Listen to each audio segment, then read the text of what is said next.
brought you by Silver Pumps and Motors. Top quality और consistent performance के लिए सिर्फ सिल्वर पंप्स नाम याद रखना. కోనసీమ జిల్లా ముమ్మిడివరం దగ్గర ఒకే రోజు ఒకే చోట ఏకంగా 8 మంది యువకులు విగత జీవులయ్యారు. మాటలకందని ఆ శోకం గోదారంతా. దాన్ని మర్చిపోయే లోపే ఇదే జిల్లాలో మరొక విషాదం. 3 చిన్నారుల్ని మింగేసింది గోదారమ్మ. విహార సమయం కాస్త విషాదమయంగా మారుతోంది. వేసవిలో చల్లటి గోదారమ్మ చెంత సేద తీరుదామన్న ఆశ ఎందుకు ప్రాణాంతకమవుతోంది?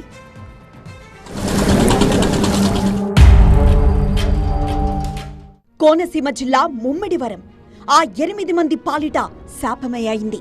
కే గంగవరం మండలం షేరులంకలో స్నేహితుడి ఇంట్లో ఫంక్షన్ కొచ్చిన 11 మంది యువకుల్లో 3 మాత్రమే అదృష్టవంతులు.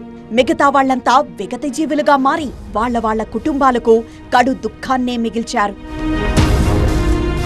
సరదాగా గోదావరిలోకి దిగి అందరూ ఆనందంతో కేరింతలు కొడుతుండగా పట్టు తప్పి ఒకతను కళ్ళెదుటే మునిగిపోతుంటే స్నేహితుడిని కాపాడుకోబోయి మరో 7 కొట్టుకు. ఏమండి, ఇప్పటి నుంచి నాకు ఇంటి పనిలో కొంచెం ఎక్కువ హెల్ప్ చేయండి. ఎందుకు? నీకు జాబ్ దొరికిందా?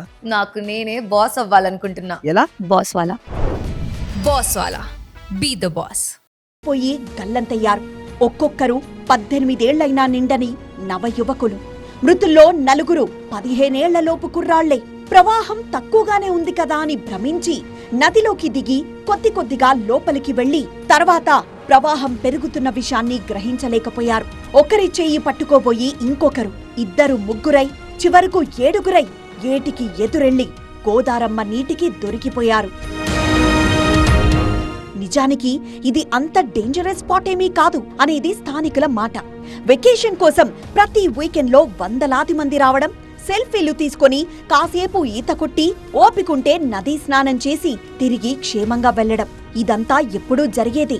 కానీ ఈ 8 మంది విషయంలో మాత్రం విధి కాటేసింది, నదిలో కలిపేసుకుంది. ఎన్డీఆర్ఎఫ్ బృందాలు గాలింపు ముమ్మరం చేసినా మృతదేహాలు దొరకడమే దుర్లభమవుతోంది. ఎంత ఓదార్చి ధైర్యం చెప్తున్నా బాధిత కుటుంబాల శోకం తీరేది కాదు. ఈ విషాదాన్ని మరవకముందే ఇదే గోదావరి తీరంలో ఇదే జిల్లాలో మరో ప్రమాదం. ఈత కోసం వెళ్లి గోదావరిలో మునిగి 3 గల్లంతయ్యారు. సూర్యతేజ, పాల్ కుమార్, ప్రవీణ్ 3 15 ఏళ్లలోపు వాళ్లే. నాగుల్లంక గ్రామానికి చెందిన వారిగా గుర్తించారు. రావిలంకలో జరిగింది ఈ విషాదం.